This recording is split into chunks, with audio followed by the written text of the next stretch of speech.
Okay, what's up, everybody? Good morning. Welcome to a hump day edition of Morning Scone presented by Brock, the Baton Rouge Orthopedic Clinic, Parrish Construction and Roofing. You need an orthopedist, you go to Brock. You need a roof, you call Parrish. Unique Physique, uniquephysique.com, Restored Motions, restoredmotions.com. Of course, Unique Physique. Once a week injections for weight loss, semaglutide, tirzepatide. They still got them. I know a lot of people worried about that. If you're having trouble getting tirzepatide, they have it. Lowest prices, never any contracts. Do the whole thing over telemed, and you never have to go in. They'll mail your medicine to you, ship your medicine to you anywhere in the country. So check them out at uniquephysique.com. Okay, y'all. Big news that developed obviously late on Tuesday is that Derek Carr, the oblique injury, it's going to cause him to miss reportedly multiple games. Saints have a short week, obviously, played on Monday Night Football. Now they come back and they play on Sunday against Tampa, and then they're back at home Thursday against Denver. So you're talking about from Monday to Thursday, it's at 10 days, 3 games in 10 days. So really quick turnaround. And this is probably, for all intents and purposes, your season. I'm not the whole, it's a must-win game. I mean, it's never that until it is mathematically. But functionally, I think we could all look at the Saints and realize, all right, well, you're 2-3. You lose this one to Tampa, you're 2-4. Go this way. And you'd fall to 1-2 in the division. And if you want to get to 10 wins, you'd have to go 8-3 the rest of the way, which I don't think any of us realistically thinks that's possible. So, at the beginning of the season, my contention was if you could get past Denver at 4-3, if you just have your head above water at 4-3 after Denver, then you could make it happen. But that means you got to win the next 2, Tampa and Denver. Short weeks, but you got to do it without Derek Carr.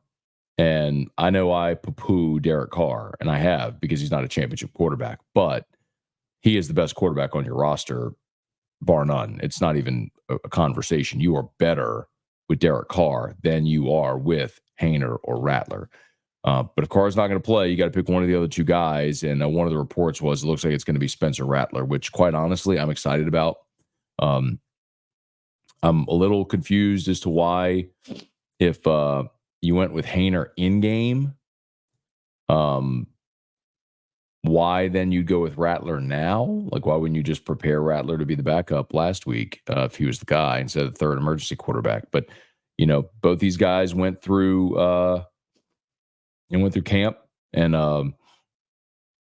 Haener emerged as the 2. Both had good days, both had bad days. I remember getting those daily practice reports from Ross Jackson. It was like one guy would have a great throw, another guy would match it. One guy would throw a pick, another guy would match it. They were just very even throughout training camp, and we saw that in the preseason as well. When one guy would have a good day, the other would have a bad, and vice versa. So I just think with Rattler, you certainly have the higher upside, right? I'm not. I don't want to speak in cliches, but it's just true. I mean, he's the guy that is the one that was physically he was the 5-star. He was the one that has the size and the arm strength and the mobility and ability. And he was the one that, before that final season he played at Oklahoma, he was projected as the number 1 pick in the draft. He lost his job to Caleb Williams, as we know, went to South Carolina, got humbled a little bit, and, now has his opportunity, and maybe it'll be now, but that's probably who I would like to see. I hate throwing a rookie quarterback into the deep end as a rookie, just because you don't want to ruin guys. If they go out and they don't have success, how do they handle it? You would hope that, it would tell you a lot about who they are and their personality if they struggle and then go find a way to still find success. Like Peyton Manning set the rookie record for interceptions in 1998 and then went on to be Hall of Famer. So, if nothing else, it's another layer of intrigue getting to watch the young quarterbacks this weekend with Tampa coming in. So, shout out to Darren James. Need a realtor? called Aaron James. All right, let's say some good morning, y'all. Smash that like button if you would. Subscribe to the channel, Facebook, like the page, share the post, all that stuff. Hey, Brian Wynn, good morning. Jacob Thompson, Jason H. Spurge, what up? Thomas, good morning. Hey, Dad, good morning. Irfan Sayad, Gamorgan.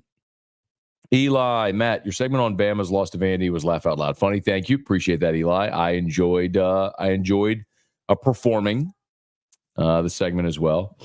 Hunter, morning, Scone. I'm sorry if you've answered this. What do you think about Brian Thomas on Sunday? Fastest ball carrier in the NFL this season. I'm just not go this way. Hey, you want to come say hi to Dad show? You want to come say hi?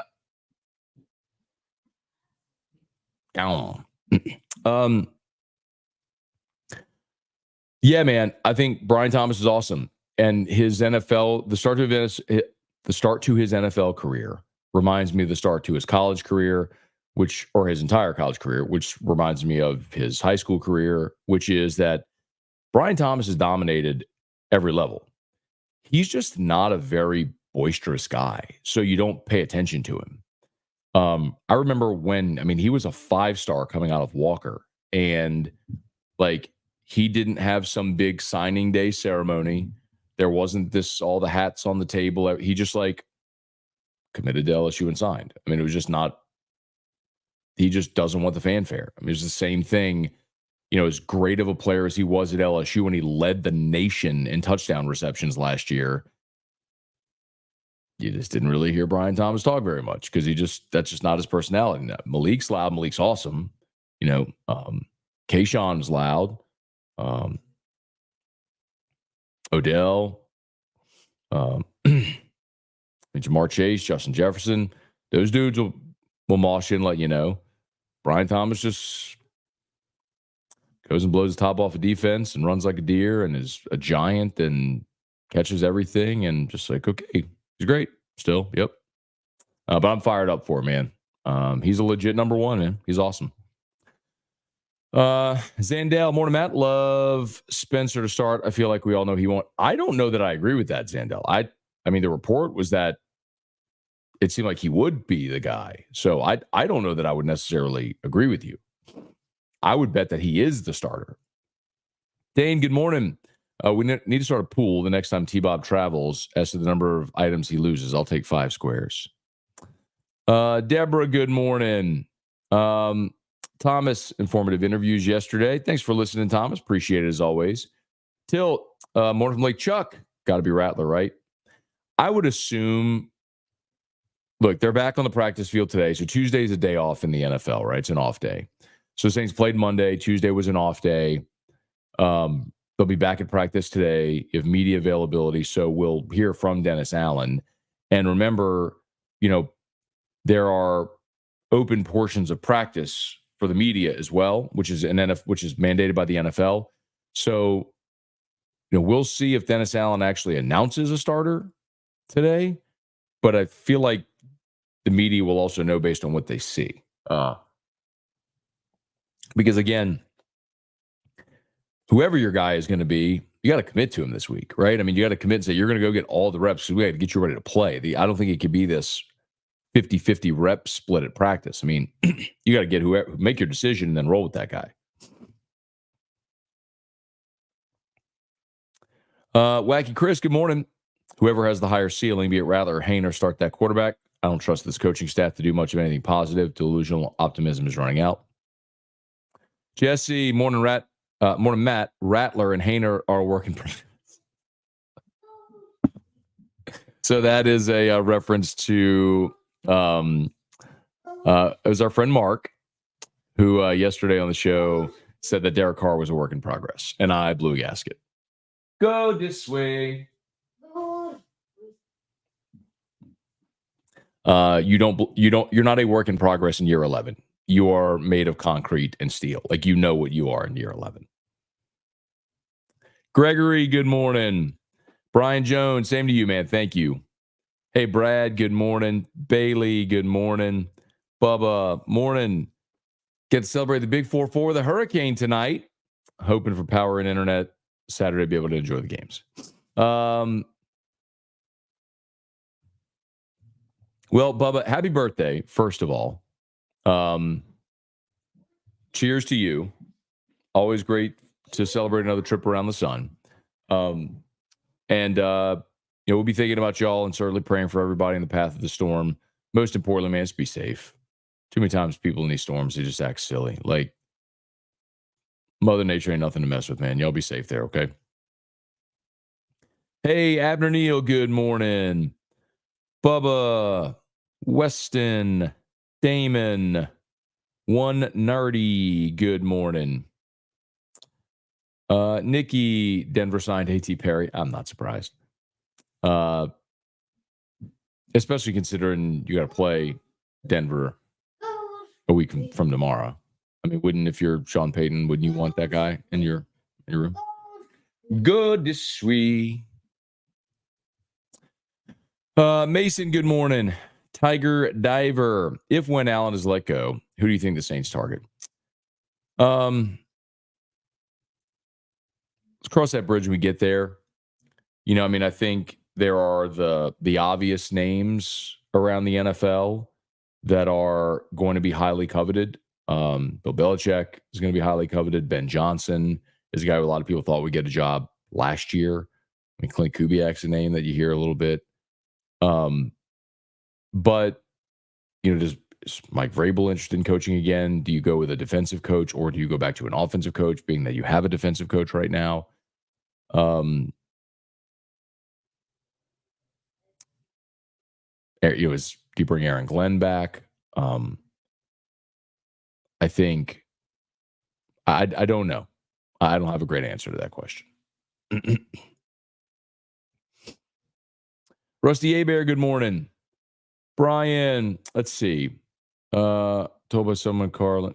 Yeah, I don't think anyone really knows that right now, Brian. We talked to Shay yesterday on AFR, and I asked him that, and he flatly debunked it. Nobody's recruited Jakeem Stewart harder than Frank Wilson. Kind of helped get him reclassified. Hello. If the guy wants to go out of state, then you understand it, and he leaves. I'd rather him go to Ohio State than Alabama or Texas or Georgia. So, yeah, go play in the Big Ten if you're going to leave. But, of course, I want him to stay. But I think that's far from done. And I did ask Shay on AFR yesterday, and he said point blank that at this point he would still have his pick in for LSU. So,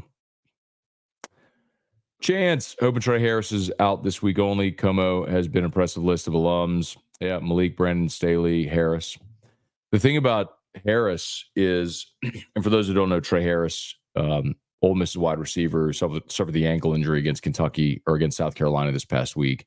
Not sure if he will be available or to what degree, if he does play, he will be available. But that's massive. Trey Harris has 52 catches this year through 5.5 games, because he didn't play the second half. So through 6 games, he really played 5.5. 52 catches. The next leading receiver at Ole Miss has 18. Harris went to Como, and Harris was actually the quarterback at Como. Fun fact: Harris was the quarterback, and Malik Neighbors was one of his receivers. So that's a heck of a tandem. Hey, Lowell, good morning. Lou, how do you feel about letting Belichick come the Saints head coach in charge of GM? Whoa.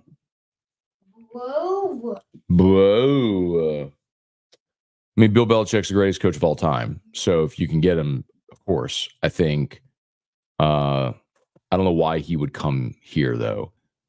Bill Belichick is 70.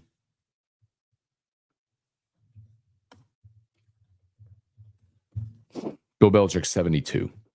I don't know how many more years he has to coach or what he wants to do. But my guess is he's going to go to a place where he can win. And you're not winning without a quarterback. So why would you come to New Orleans? There's no... you're not winning here anytime soon. So the Jets with Aaron Rodgers feels like that's a better fit. We'll see what other jobs come available, but some of that feels just pretty obvious. Anyway, please smash the like button if you would. Subscribe to the channel, Facebook, like the page, share the post. Brad, Why does almost all the national media still have Alabama in the playoff? Team loses to Vanderbilt. Isn't that a flawed team? Yeah, but I think we could also understand, Brad, that, and yes, Alabama's a flawed team. I've talked about that plenty. Blowing a 28-point lead, being tied with South Florida, all the things, losing to Vanderbilt, all the things I've said. And ultimately, this thing will play it out. But the question is, do you think Alabama can go the rest of the season and just lose one more game? And if they can at 10-2, the thing about their resume is they have, it's a backpack blue. That is a brewer. The thing is that they have the best win. Well, I guess Vanderbilt has the best win in college football right now, but they'd have the best win. And so remember also, like Heather Dinich was on our show yesterday and she has them in right now. So it's a lot of those, like her bracketology is like, it's not a projection. And it was very clear to point this out when she was on the show. It's not a projection. It is a prediction of what would happen, what would it look like today. So if the committee went in the room today, would one-loss Alabama be in? And the answer is, yeah, they have a win at Wisconsin, and they have the best win in college football, which is their win over Georgia. So, yes, they would be in. I don't think they'd be the 5 seed. I don't think you can lose Vanderbilt and give up 40 points and be the first non-champion in. But, yeah, I think they would. Jesse, Eagles released Devin White. You think Saints should or would pursue him? Jesse actually talked about this yesterday on AFR, and my answer is absolutely. And it's not just because of the LSU connection. I think a lot of times, and I understand it, but a lot of times I get asked about the LSU guys in the NFL. Like, man, why don't the Saints go get him?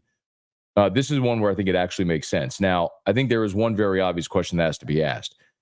Devin White, the first 5 years of his career, looked like a future Hall of Famer. The Bucs discard him. He gets signed by the Eagles to their practice squad, and now they waive him. Like, well, hi. Do you want to say hi to Dad Show? Say hi to Dad Show?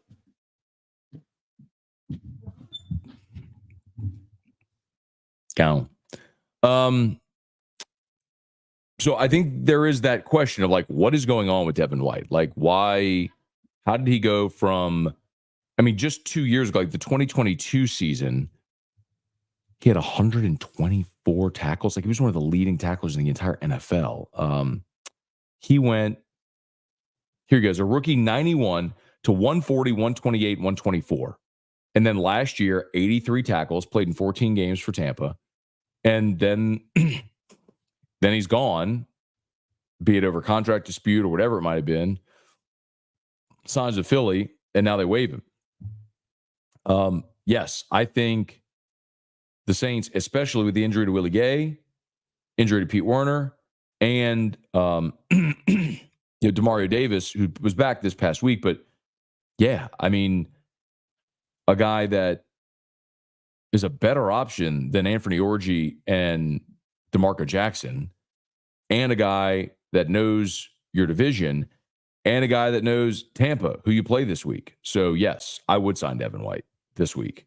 I don't know if that's any long-term type play, but yes, I would sign him. Mason, good morning. Cliff, good morning.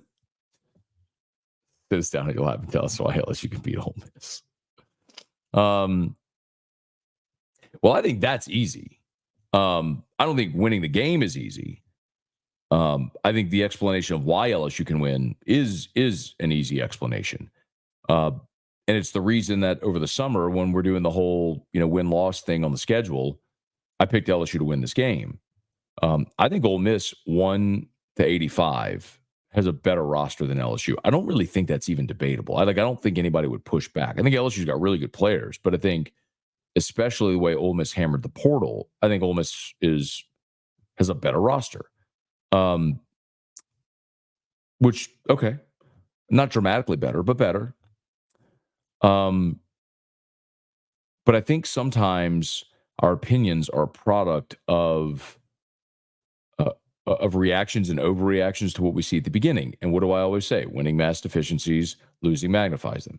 So LSU loses to USC in a very close ball game, while Ole Miss scores 72 on Furman, and we think, man, LSU stinks and Ole Miss is unstoppable.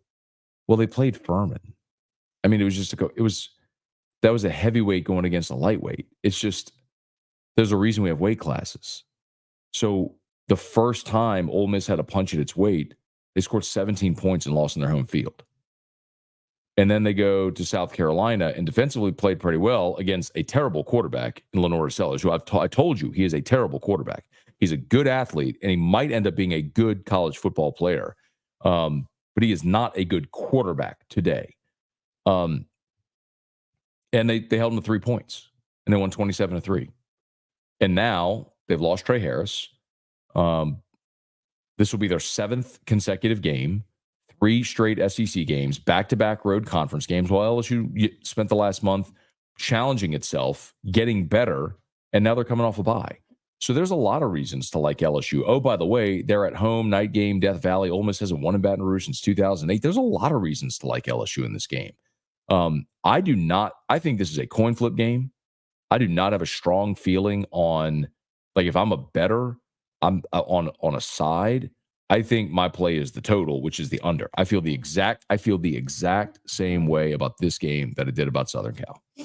I think you have 2 offenses that are capable of blowing and going and scoring a bunch, and I think neither coach wants to get into a track meet. I think you are going to see defenses that are playing bend, don't break, just don't give up the back-breaking 80-yard play, keep the ball in front of you, tackle well, try to shorten the game. I think like a prize fight. I think you see some feeling out early in the game. I think it's going to be a great ball game, a close ball game, and it's going to come to, in my opinion, it's going to come down to the final 2 minutes where someone's going to have the ball, a chance to go kick a field goal and win it, or you got to get a defensive stop, or you got to put together a 2-minute drive and go score a touchdown, something like that. I mean, I think this comes down to the final possession of the ball game. And LSU didn't make the play against Southern Cal. Ole Miss didn't make the play against Kentucky. Kentucky did. So Southern Cal made the play against LSU. So what gives? But can they win it? Absolutely, they can win this game. Toki Doki, Patrick Berglass, morning from Birmingham. Coming down this weekend for the Ole Miss game. Ole Miss Hate Week, let's go. Brent, good morning. Rocky, good morning. Gunner, good morning. Going to be down for my first home LSU and Saints games this weekend. What are my must-sees and do's in Baton Rouge? First ever LSU game? Wow. Man, that's something. Okay. Well, of course, I would recommend on game day, you get to Victory Hill. So you see the band and the team come down Victory Hill going into the stadium. You got to experience tailgating. If you don't have a place to set up, then you need to just find time to walk through Quad or Touchdown Village and just tell people it's your first ever game, and they'll treat you awesome and just see the sights. Of course, the game will be what it is. I'm a big believer in Friday nights in Baton Rouge. Of course, Supper Club is a sponsor of our show. I don't know if they have any reservations available for Friday. Rafino's on Fridays before a football game are awesome. Always great energy. It's just awesome places to be. Like, if you really want to feel the vibe of the city, those are the kind of spots you want to go to for dinner the Friday night before a game and just kind of experience all the energy. But yeah, man, enjoy for sure. It is 7:45. Okay. I gotta go.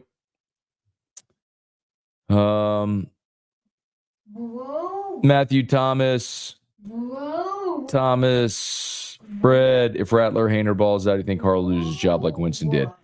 I blew. But see, the thing is, man, I don't think Jameis Winston lost his job because somebody balled out. I think Jameis Winston lost his job because the new coach isn't the one who brought him here and decided to stick with Andy Dalton. And then they signed Derek Carr,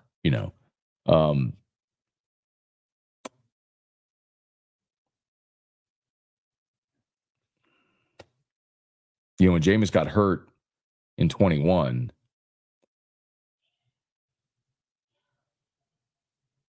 and they started the 22 season, got hurt, and then they started Dalton. I just think Dennis Allen was more partial to Dalton than Jameis. It's 7:46. I had to go. All right. My apologies if I missed y'all. Please, y'all have an awesome day. Hey, look, please smash the like button, subscribe to the channel. Remember, all of our sponsors, they're tagged in the description on Facebook, and they're linked on tagged in the description on YouTube. Excuse me, they're linked on Facebook. Please smash the like button, subscribe to the channel. Locked on LSU is live. Some good recruiting tidbits. Someone asked about Jakeem Stewart. We got some tidbits in there, and I do kind of evaluate a little further the whole conversation about if this game is going to be a shootout this weekend in Tiger Stadium. So that's all unlocked on LSU podcast, YouTube. When we're done here, just jump right over there and catch Locked On LSU. We appreciate it. We'll see y'all for AFR 3. Have a great day. Peace.